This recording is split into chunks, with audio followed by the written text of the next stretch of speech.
Maria, a notary public working at First National Bank, is asked to notarize a series of loan documents for a large corporate client. The transaction involves multiple departments within the bank, as well as several representatives from the client company. Due to the complexity and value of the transaction, Maria wants to ensure that her notarial process meets all legal requirements, including accurate record keeping, as per Executive Law 182.9.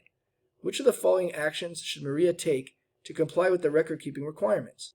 Well, let's have a look at that Executive Law Section 182.9 found in the Notary Public License Law booklet, and it's entitled Record Keeping and Reporting. And I'm just going to jump towards the end of the paragraph to get to the point where we're talking about the records that must be maintained. And it states here, such records shall be made contemporaneously with the performance of the notarial act and must include 1.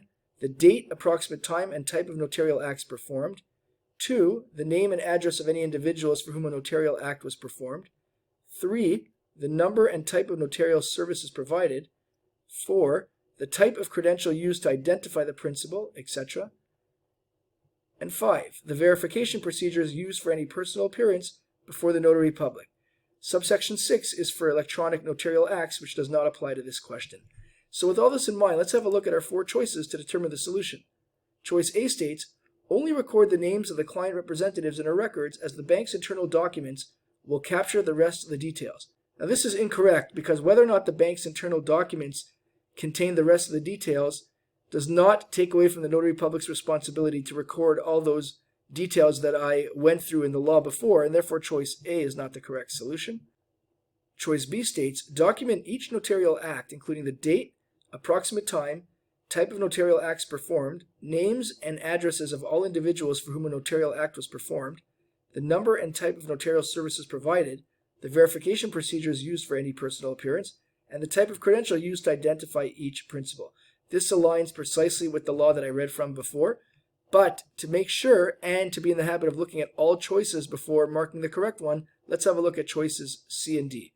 Choice C states, skip recording the details for each notarial act, but keep one entry for the entire transaction, as it is all part of a single corporate deal.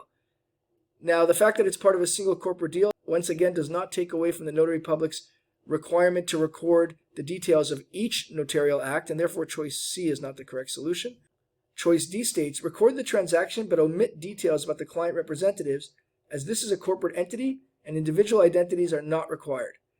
This is incorrect. In fact, the law is clear that the names and addresses of all individuals for whom a notarial act was performed must be recorded, and therefore choice D is not the correct solution, which indeed leaves choice B. Document each notarial act, including the date, approximate time, type of notarial acts performed, names and addresses of all individuals for whom a notarial act was performed, the number and type of notarial services provided, the verification procedures used for any personal appearance, and the type of credential used to identify each principal as the correct solution.